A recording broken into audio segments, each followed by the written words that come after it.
Dialog sa kan. Mẹ anh thầy Việt tu Michael.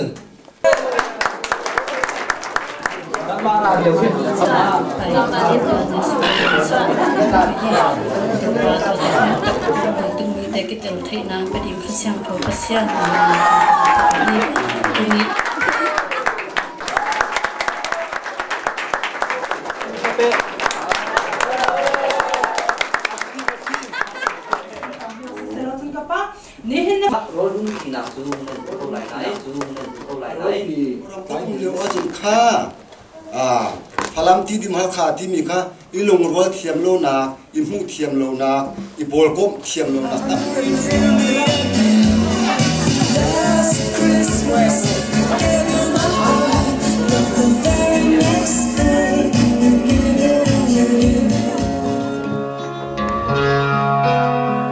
lấy từng ngày lệ chia cho hồn rung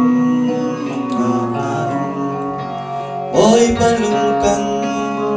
có chữ si sẽ lo ôi đốt nắng lệ kê si phang san cài lâu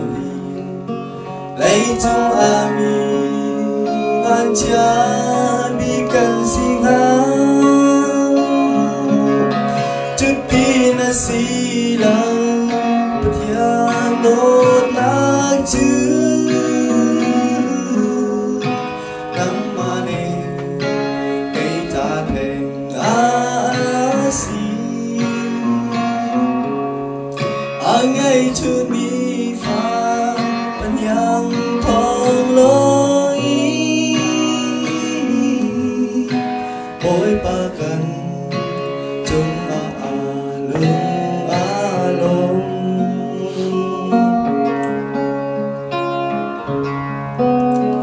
lấy chứng minh thật na vì tòa khổ nàng nàng bôi ba lưng tân khó chữ si sẽ lo hồi đốt nắng lệ cây và lan san cài lỡ đi căn châu hà tình danh hân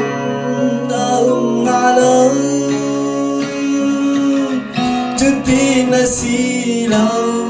bất hiền lốt nát chữ nắng ma lệ cây ta thành si anh ấy chưa mi pha bất hiền thong lối mỗi ba cần chung lung